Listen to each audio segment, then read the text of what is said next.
Hey everyone, thanks so much for joining me. I finally have my first draft of my first book out. It's in the link below. Yeah, have a go at it. It's a free download and I'm excited to hear what you think of it. Please leave me any feedback and I'll incorporate it before I go and print it. Yeah, it all started from this journal about a year ago. I mean, the idea has been something that I've been developing for probably 10 years, but in terms of like actually, getting the characters out, formulating the plot, the 3 act structure, and everything, it's been really just the last year. So it started with this. Then I got so inspired and bought a bunch of books, like the King James Version 1611 Bible, the Nag Hammadi scriptures, and then of course Paradise Lost, which this came out in 1667. And I've basically kind of made an homage to this book because this book inspired Tolkien's The Lord of the Rings, which I have over here. I have the Lord of the Rings series, which I read last year as well. So I got inspired majorly by these 2 books. And then, of course, also the Divine Comedy. This is an incredible book, obviously. And I love the illustrations. So, yeah, the first step that I really had was just to highlight all my favorite parts out of these books. Okay. So another book that I really got into last year was The Odyssey, which is what everybody's really talking about this year because they're going to release the movie. They already have the movie of the Iliad, which is Troy, obviously. So that was another book. And then Against Heresies really inspired me. Okay, so where can you find a copy of this book? So I will show you. It's on my website, so go over to High Spirit in the chat. My website is here. And so if you go to the home page, it's basically this button right here for the first book. And if you remember, I did do like a bunch of the artwork previously. So this is kind of like my first time really sharing it with the world to this degree. So if you click that, it'll take you to the actual manuscript, and I'll go over this with y'all in a minute because I want to go over some of the themes that I've done and how I've structured it and my journey and my process, because it's been a lot. I think I tackled a very ambitious topic and it needed a lot of proofreading, so this is kind of like the time now that I'm going to give it to proofread it and see what everyone thinks about it. But yeah. Mortal Lost City is the name of my first book. I don't have it printed yet, so this is my only copy right now.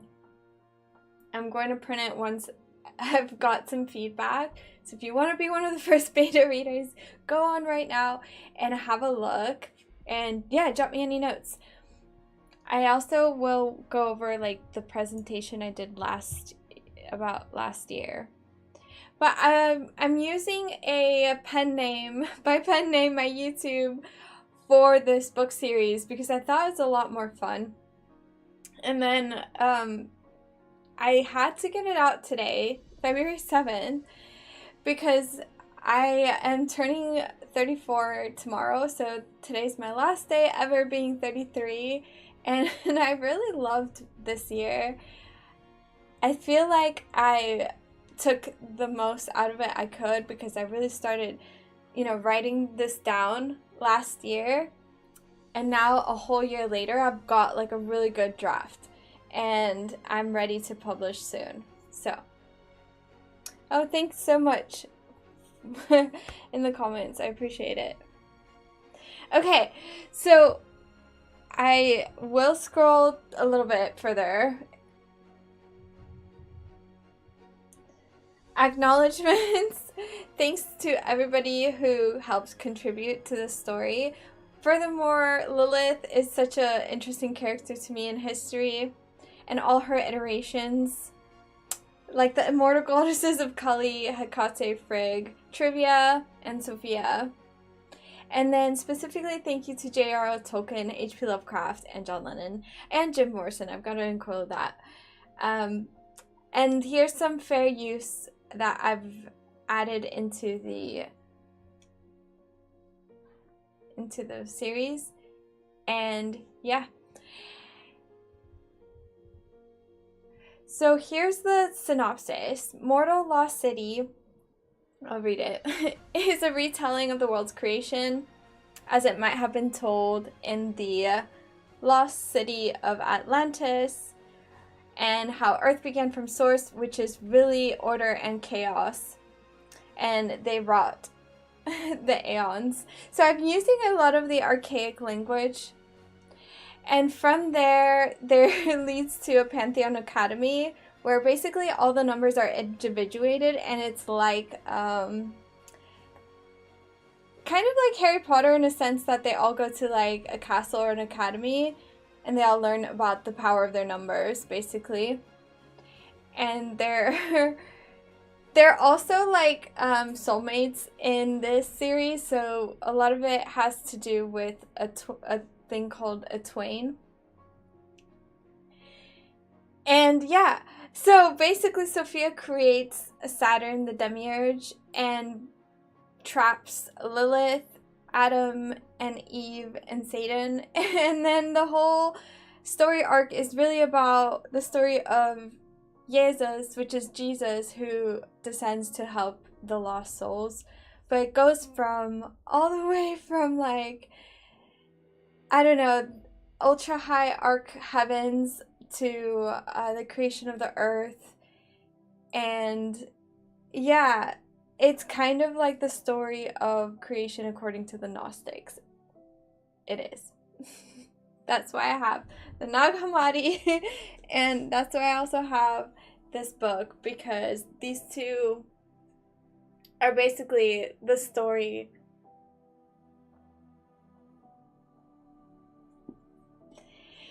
And because this is kind of like occulted, like it's not very popular, like Share the Matrix or a few other series borrowed some topics off of these. It's not as well known as, you know, the traditional creation story as told in the Holy Bible. So it just deviates from this just a bit, but I did keep rather most of the characters intact. I like am geeking out because I just can't believe I'm like here already. I had drafted this for a while. Okay, so the last part is Jesus basically is destined to descend to rescue the fallen aeons and to deliver the world from sin. And that's basically the entire scope of it. Now I've got like 33 chapters because of course I am 33 and then that 33 we all know is an important number. So this is how I've like basically structured it is based off how many gods. So it starts with the benevolent gods here, and then it tells the story of the void and then all the other gods. And then all the way down. And I kind of like played with some theories with this of how to structure it, and I'm changing the song because I put just like random music in the background. Okay. So a lot of this is how the planetary spheres are according to Plato. So that's how I've ranked them. But also here, I just kind of, it was up for creativity and interpretation.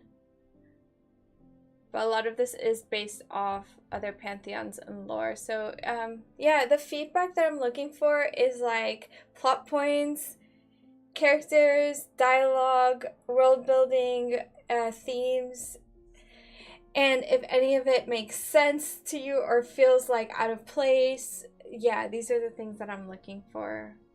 Obviously, if there's any typos in grammar, but this is written in archaic English, so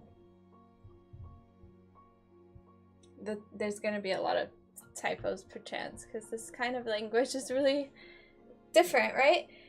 So the way I've kind of tried to make it my own in terms of this idea I had of how to write these words, I used to, I basically broke down source, and source is a waveform, and source is a wave, but it is a twain, so it's split into two. So, and the wave is called the primordial hymn. But between the primordials, you have the unknown, which is sound, and the ineffable, which is light. So source is essentially sound and light, is what I'm trying to say. And the wave contains sound and light, and it is hence the symbol for source. Henceforth, the primordial hymn rolled forth as sound and light alike, becoming unto being as music and cinema, whilst all was ordained by the unknown and the ineffable, and religions were inscribed into being by the primordial hymn. For generations thereafter, they would forever call it the creator, the ineffable, or the unknown. So I got a lot of this from the Silmarillion, from Tolkien. I'm like, where? I think here it is. Okay. So Tolkien wrote The Lord of the Rings, but in Tolkien's Silmarillion, he also started the first chapter. You can't see it, but it says the music of the Ainur. There was Eru the One, and he basically made the world through music. So this is straight off of the Silmarillion. That's why I made the source that's why source is music. It's because of Tolkien. And so he uses Ainur, but I'm pretty sure he was inspired by the Nag Hammadi. So I think that Tolkien, I think Tolkien borrowed a lot from the Nag Hammadi. And so have I. And, yeah. That is why we have Tolkien uses Ainur, Gnostics use Aeons, so I used Aeons. Okay, so then I say, infinite pantheons have been discovered, and here's the chief among them. Now, obviously there's like a million pantheons, if not more. These were like the very basic ones that I felt were important to include. But these are by no means is not conclusive, and there may be a ton of errors because I'm not a expert in religion, but I basically wrote down as many as I could.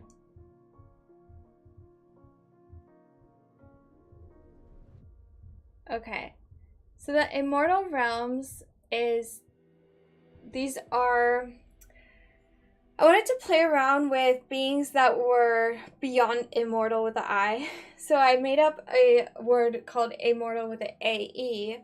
And these are immortals which are basically the highest of all heavens before the simulation. And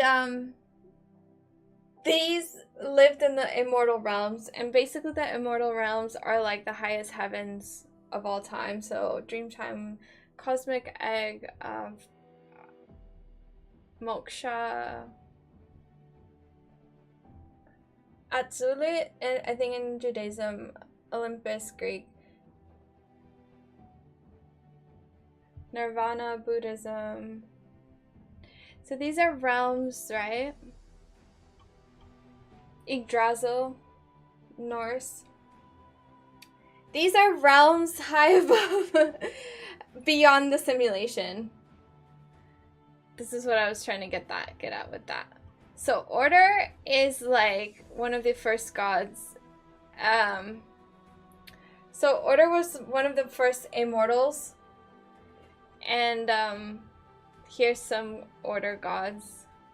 Like Brahman, for example, is very famous god.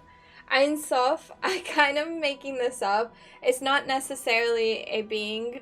It's more like a concept, but I'm placing it in the same slot. Orpheus, you know, one of the top gods of Greek mythology.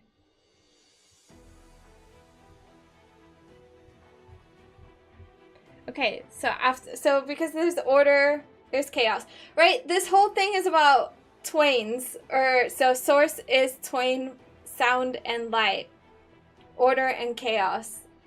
So there's already a binary beyond the simulation, because this whole thing is about Atlantis in a simulation. So chaos is then created, and then this is where you get like your chaos gods from all, you know, chaos in Greek, but like in Judaism, I believe it's Tohu Bohu.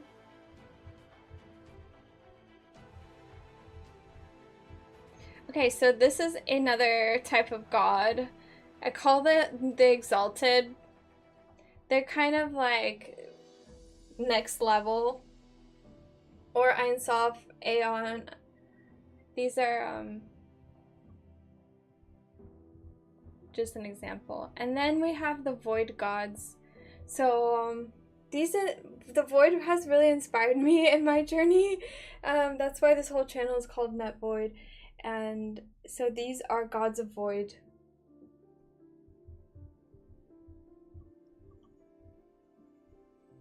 Like literally the void in Christianity, but there's other void gods. Erebus and Nyx from Greek. Ayin and Tehom.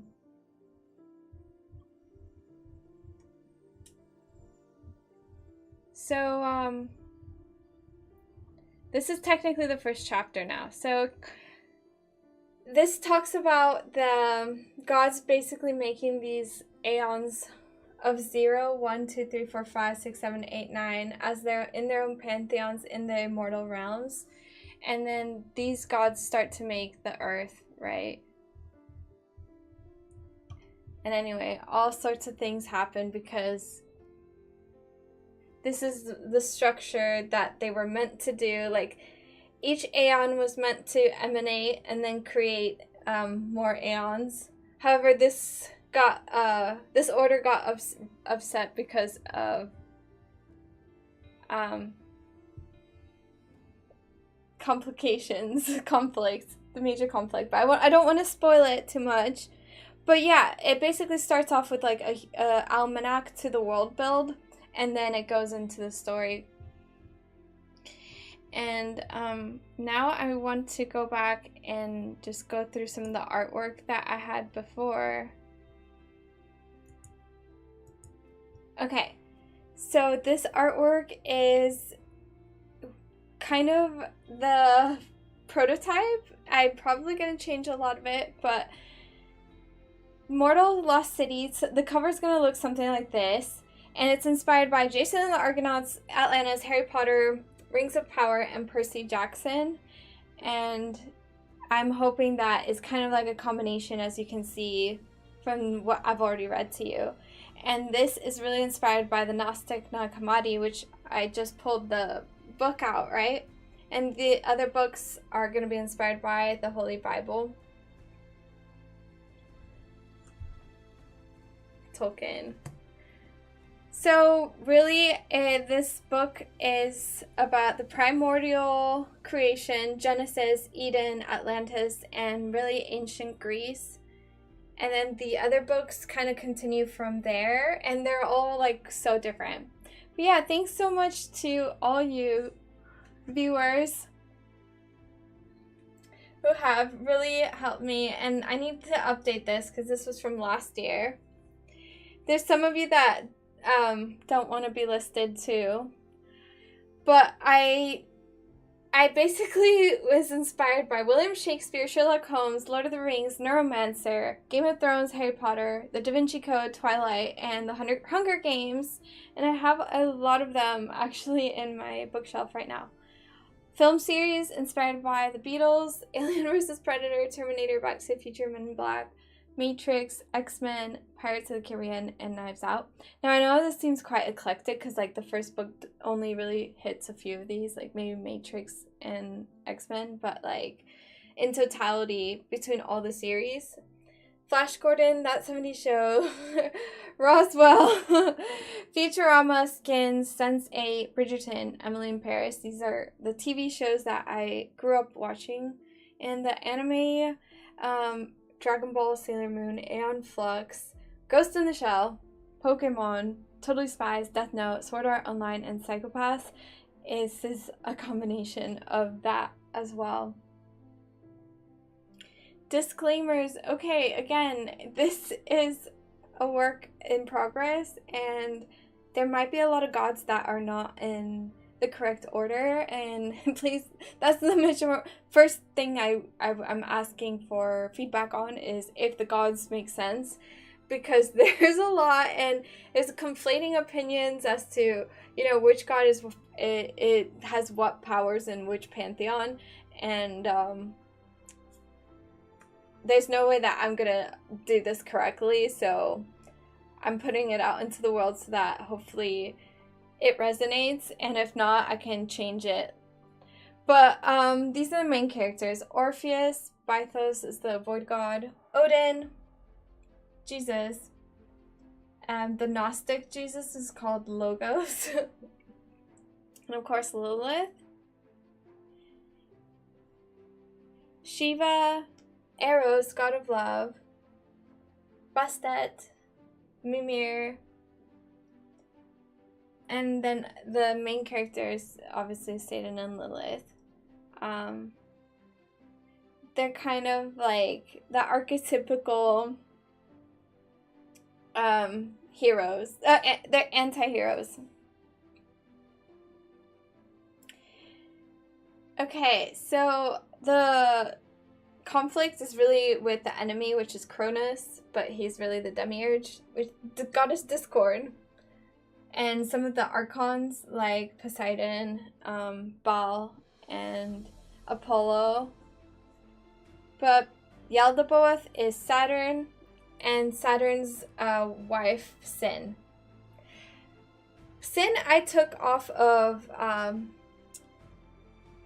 Milton's Paradise Lost. Some other side characters, Amaterasu, Loki, Hermes, Dionysus, and actually I didn't include her in there.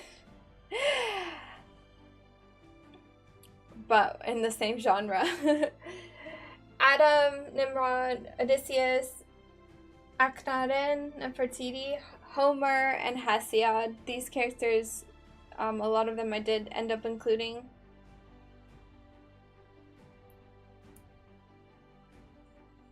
And these is leading up to my second book, so Thales, Pythagoras, Socrates, Aristophanes, Plato, Aristotle, and Alexander the Great. This is kind of like my third act. Ptolemy, I can't say it. Ptolemy, Virgil, Pontius Pilate, Jesus, Mary Magdalene, and these kind of characters are now in my second book, so this is just kind of like how it's gonna continue. But yeah, so the first book, I feel like I would really love to see this on as a movie.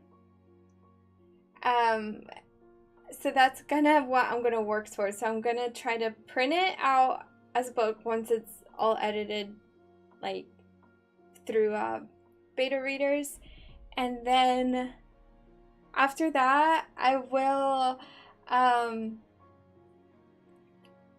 print it, and then I'll turn it into a screenplay and put it through as a movie, because I think that's what really excited me about this series. Is as a filmmaker, I wanted to put on a movie where it was like drawing on these influences.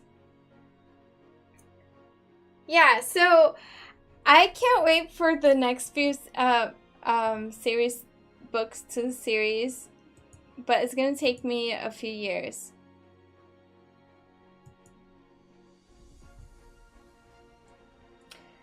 The artwork is still to be up for debate. I've not selected the final page for it, but it'll look something like that when I get it printed.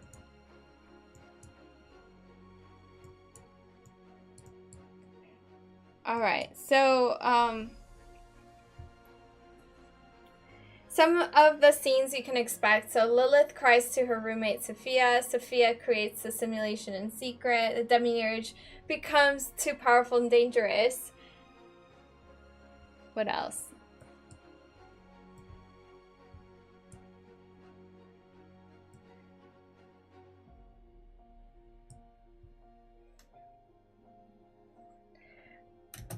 Oh, there we go. Okay, Eros, god of love, is renamed Adam. Lilith runs away, speaking the ineffable, and she wanders off in search of an exit. Satan, being protective. Oh god, what is this? Satan, being protective, enters simulation in Eden, finds Lilith, and plans to save Adam and Eve. But I think I had one even before this. Okay, so it starts off more like this. Orpheus creates chaos, the void, and God.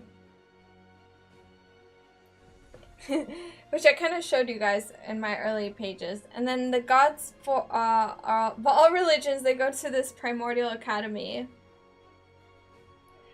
God crowns Jesus into the Trinity. Lilith tempts Jesus for wisdom. I know. Satan gets jealous and leads revolt to his fall. So it's a bit of a different retelling, but incorporating some of the stereotypical, like, folklore.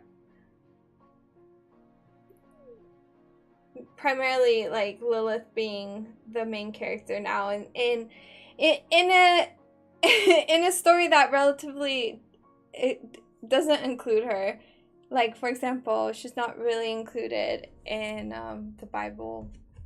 Lilith was kind of left out of the Bible.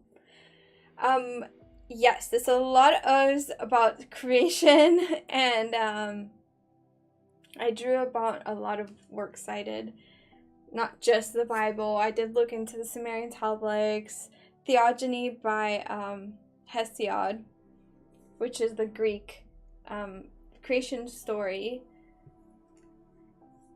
The Sumerian tablets talk about, Enki and Ninhursag and Ninti, and these are the first humans. So I didn't want it to be just a Christian narrative. This is why it's really inspired by a lot of religions, all happening at once, kind of under the lens of Gnosticism and through the angle of, like, Lilith, Adam, and Eve as main characters.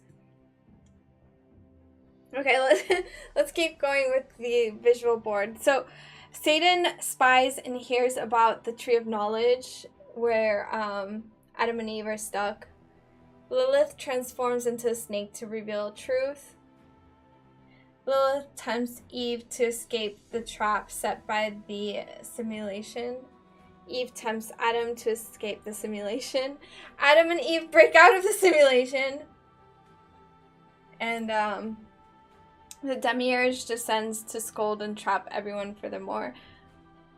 So yeah, the villain is the demiurge, and I don't think I've seen, like, too many villains. Like, the Matrix has the architect. I don't know if you remember that scene where there's, like, a bunch of TVs and there's that older man sitting in that room in the Matrix, that's the architect, he's meant to be the demiurge, he's meant to be Saturn.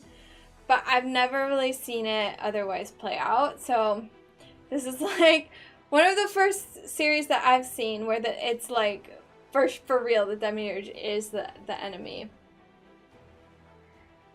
But again, a lot of these themes is not only from scripture, a lot of good stories, like the Epic of Gilgamesh, something that I read, 2500 BC. These stories were written on stone tablets. So a lot of research went into this to try to make it as convincing as possible. Theogony talks about Pandora's box. No. Lets evil into the world. Very much like Eve and the golden apple. Okay, Adam and Eve become mortals. Adam, Eve, Lilith, and Satan become mortals. The demiurge creates a planet archon gods, and these are kind of like the ear agent Smiths of the Matrix, but in god form. Enoch. So this is kind of like a later addition. I didn't even really know much about Enoch until I started studying.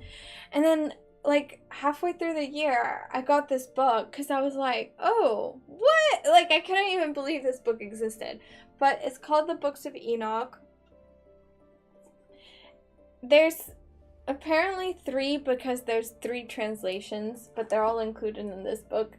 And yeah, this tells the story about the Nephilim and like the giants that existed on Earth and how they helped build a futuristic civilization. So this doesn't explicitly say Atlantis, but because, you know, it talks about this advancement of humanity because of these hybrid angels that came down on Earth, I decided to take that story and flip it. So I've, you know, given it some plot twists, and now Enoch is an anti-hero, and it's about Atlantis. So Enoch's time of the Nephilim leads to the rise of Atlantis. This is kind of like the story that we're going with now. And then Noah's flood is the fall of Atlantis, because a lot of the conspiracies didn't know if to rank Noah's flood as also what wiped out Atlantis. But I went ahead and went, you know what, like it might not be like an official conclusion, because obviously Atlantis is fictional anyway.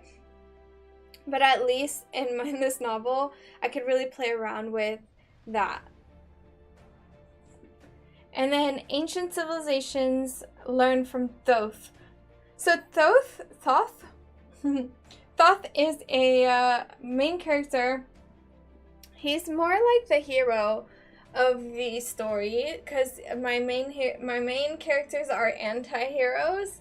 So Thoth is actually the hero along with Jesus. So I've actually written Jesus as Jesus with the I, but Jesus and Thoth are my heroes. And at the end of the first book, you have Plato writing about Atlantis. So it's kind of a full circle moment with the ending. And of course, I'm such a fan of Plato that you really get to kind of see his life pan out, which I've never really seen in movies either. Like, I've never seen a Plato movie, if that makes sense. Okay, this is very much a flat earth book. Why? Because it's inspired by the Holy Bible. It's inspired by the pyramid texts, which describe a goddess of a dome and an air god, a sky god, and then an earth god. And this is also true in the Sumerian tablets with that. So because these sacred texts all have a flat earth, this is why I've gone ahead and done the same thing with my cosmology. Okay, apparently I have a segment about the Odyssey, so let me pull that up. Okay. Yeah, I love this book. It's written in 700 BC, and the first part I'd say is like a drama, and the second part is more of a comedy. And then, of course, the Book of Enoch, which I was talking about, the angels descending. But yeah, the Iliad and the Odyssey is really about the goddess of discord and how Aphrodite and Hera all fought and created the Trojan War. And it's all caused by the gods. So that was very inspiring for me. And in the Sumerian tablets, you really get to know about like these Anunnaki and gods ranked by planets. So I kind of like took that. Oh, let's see what I have here. Okay, so towards the end of my book, my first book, okay, so ancient Greek starts the psyop of the globe Earth. So you also get the life of Jesus, and Jesus marries Lilith as Mary Magdalene, and you get kind of the polarity of Satan and Jesus at the end. And Sophia's journey. So yeah, it's a very ambitious story. But I hope that it serves you if you're interested in these topics, because I there was nothing for me in modern pop culture that really like encompassed all of this knowledge. So I was like, I need to do something to to help other people. Like, if I can just like be there for you to help you in your journey when you're like uncovering some of this stuff, that's all like that makes me, you know, happy as a author to have helped you in your journey. Because it's very intimidating. It's very old classic literature books that aren't very like trendy or fun to explore. It's quite nerdy topics, right? So I tried to deliver it in a way that was a bit more fun and engaging, because a lot of this is just so incredible and important, and it gets lost. It gets lost. And that's why I wanted to call it Lost City. Because it's Lost City of Atlantis, but in Atlantis, it seems like is buried a lot of these, you know, topics of exploration about consciousness.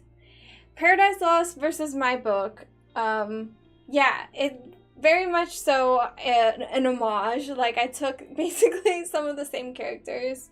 I was super, super inspired by Paradise Lost.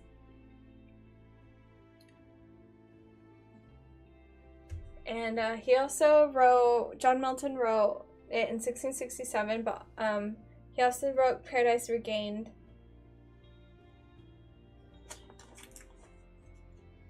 I've got so many books here. Okay, Paradise Lost, right? Talks about heaven and hell, and he had like ranked his gods. God, Jesus, and the Holy Spirit, obviously. So I took a lot of the way he painted the heavens and just reused and recycled.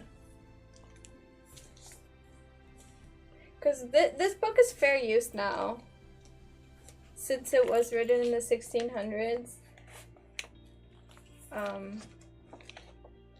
So I literally took this character, and I took this character, and I took this character. So these three characters are in my book because of Paradise Lost. I probably have a few of these characters too. I made all of these images with AI, by the way.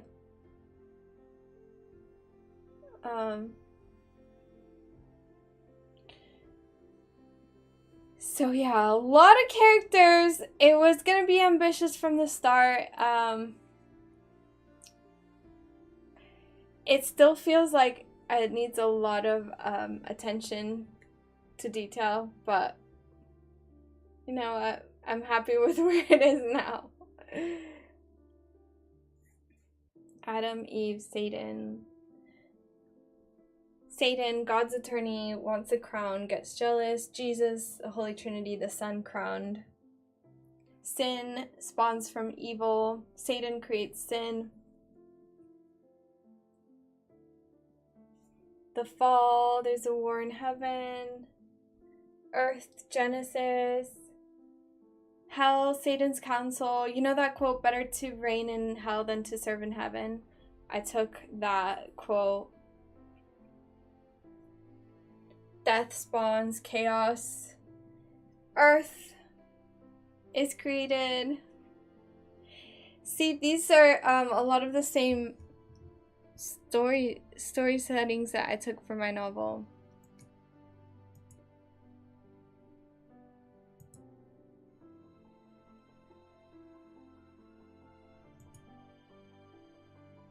I love this kind of imagery. I'm pretty sure I used Midjourney for these, but I also started using Grok Imagine. Yeah.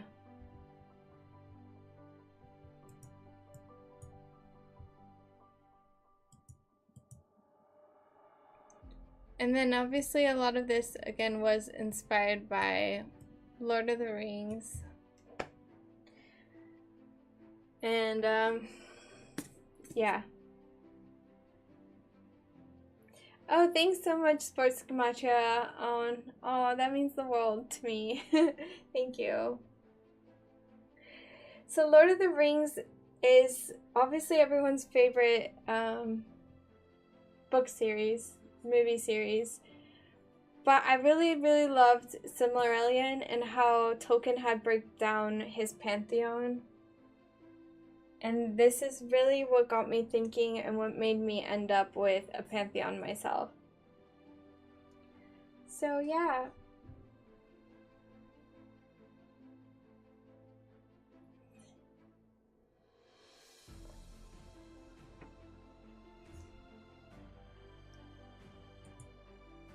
Okay. I think that's about it. Wow. It's wild, like, going into this and being done on the other side, because I thought I could never really do it, but here we are. Okay. I'm going to show you some documents that really helped me make this, and then I think that's it. So, give me a second.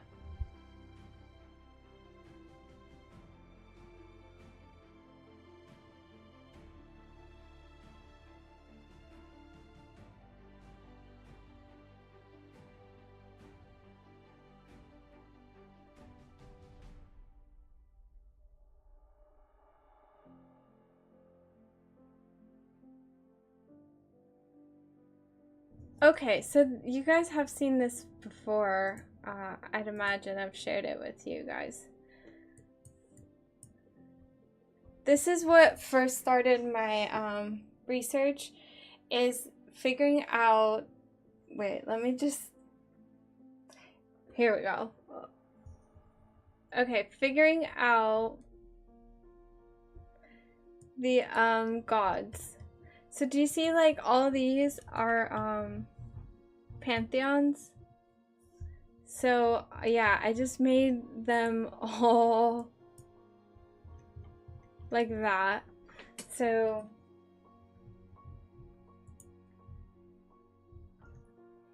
oh my god, that's my god, that's this is how I figured out how many gods I was gonna have, and like what like class they were gonna be in. This looks like a collection of Pokemon in a Pokedex or something. It's crazy. It's absolutely wild. So there's about 50 of them. I counted at one point.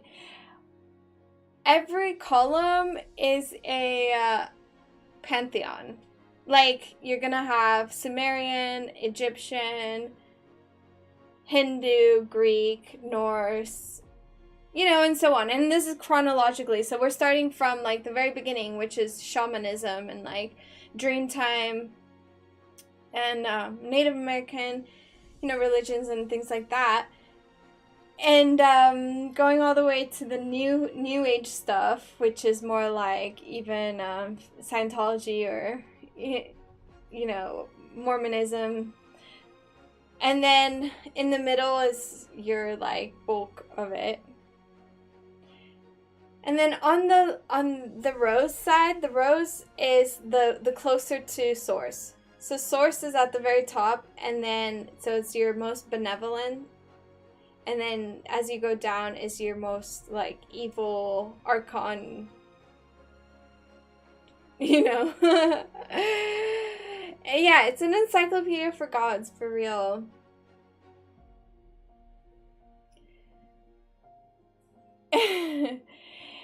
Okay, so after this, I think another thing that really helped me was having chapters. So knowing exactly what I was gonna write really helped me.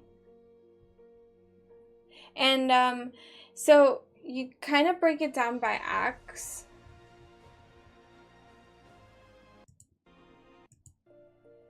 Okay, so each act is, there's 3, right? Because most movies or plays or whatever have a 3-act structure. And so you break your series into 3. I have 33 chapters, so I basically broke it into, like, 10, 11, 22, 33. Those are my 3 acts.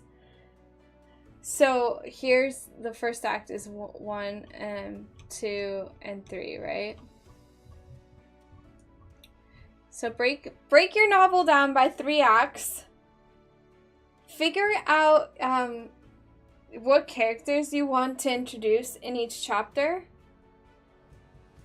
That's how I kind of started figuring out what order they were going to go in. And mine is very meticulous in that, you know, gods of 0, 1, 2, 3, 4, 5. So in chapter 1, you're going to get gods of 1. In chapter 2, you're going to get gods of 2. So that's kind of like, it's very Pythagorean numerology based here. And then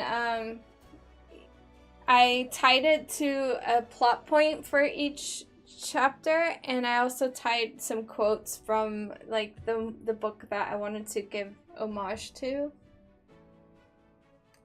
And then I think another thing that I would have done is, one more second, let me figure it out.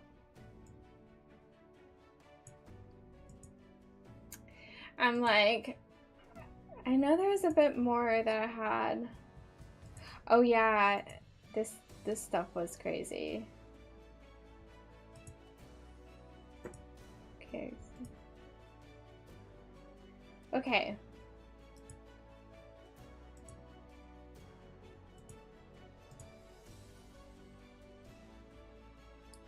Oh.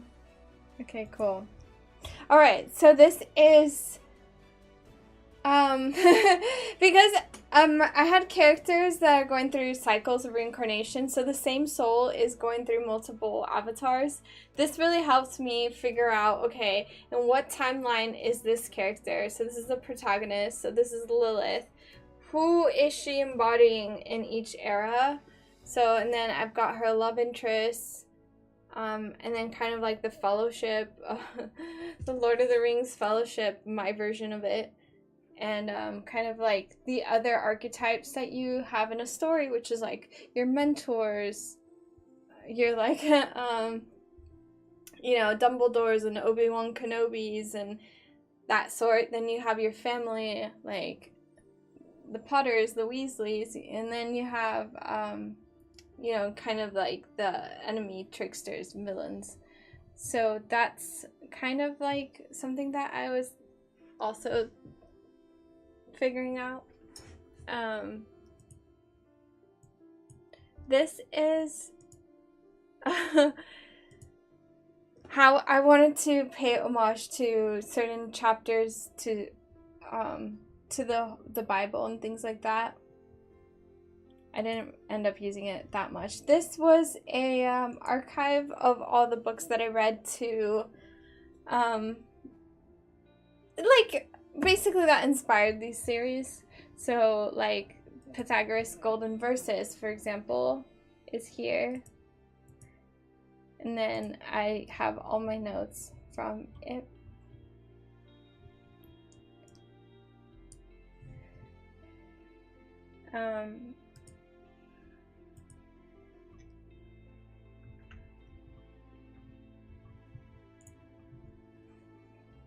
So Pythagoras, Plato, Aristotle, all the way down. Like I did a chronological deep dive into like these books. I bought a bunch of them too.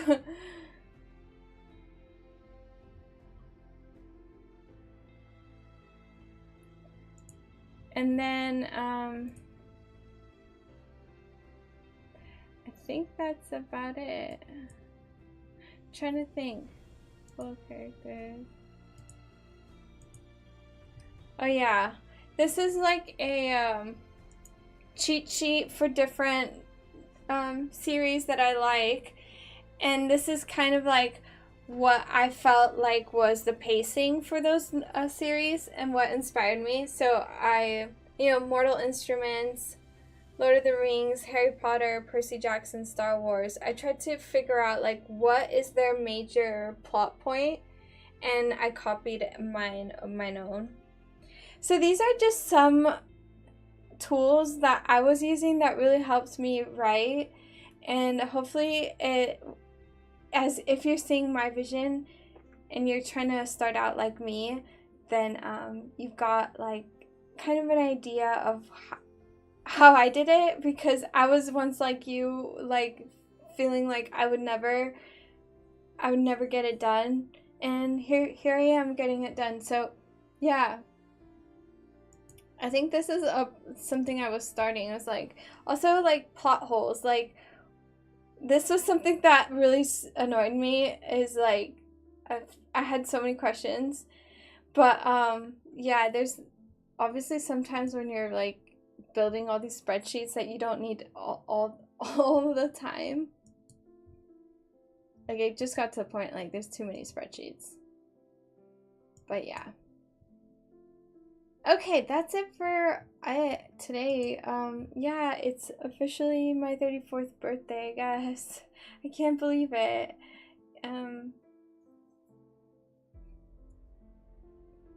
Let me show you one last time the paper. So yeah.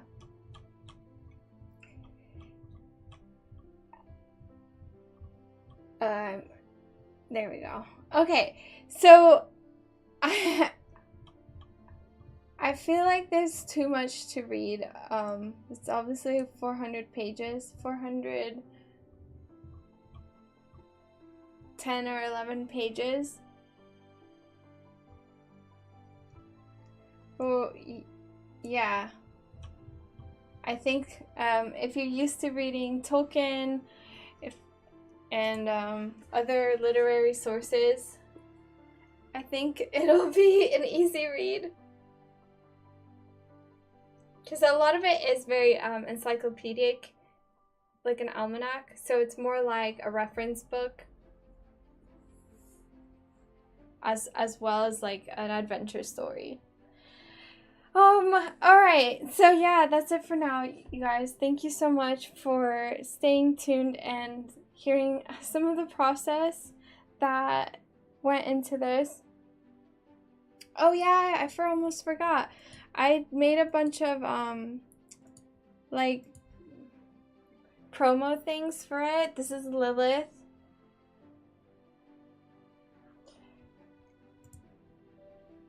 I'm going to try to post some more of this stuff because it's really cool. I did it on Grok Imagine.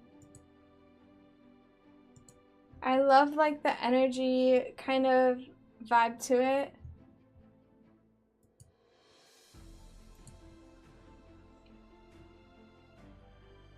Yeah, that's sick.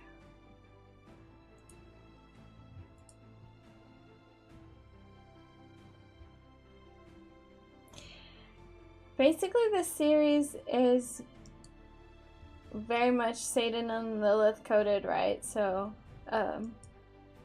this is some of the templates I have for them.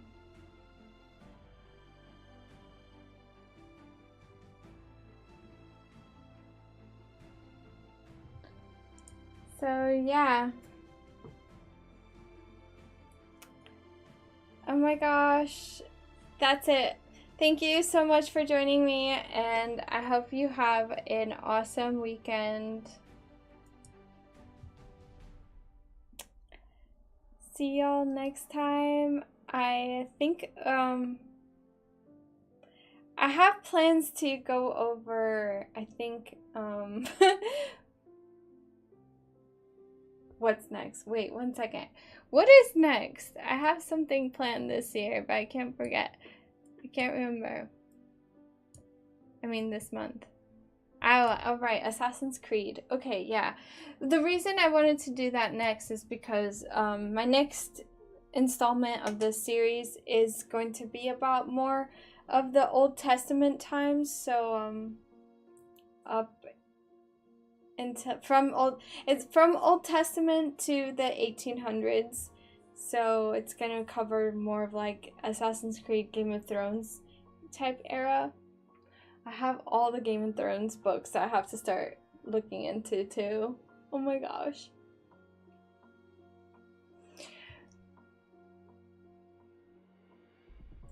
I'm gonna end it all like that. Okay, guys. I tried to dress up as Lilith today because I kept writing her in the series with like a crimson gown. I said crimson, like red.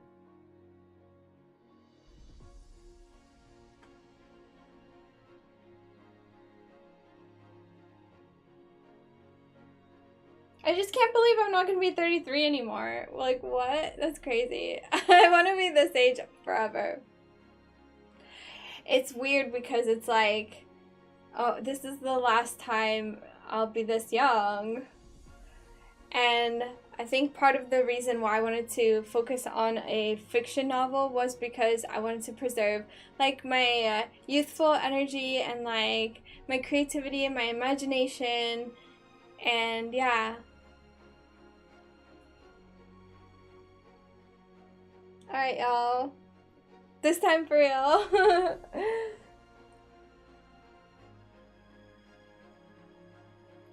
I will update with like the actual physical copies. Maybe I'll do a little vlog on that. Yeah. I would love to have physical copies of this. Alright, bye y'all.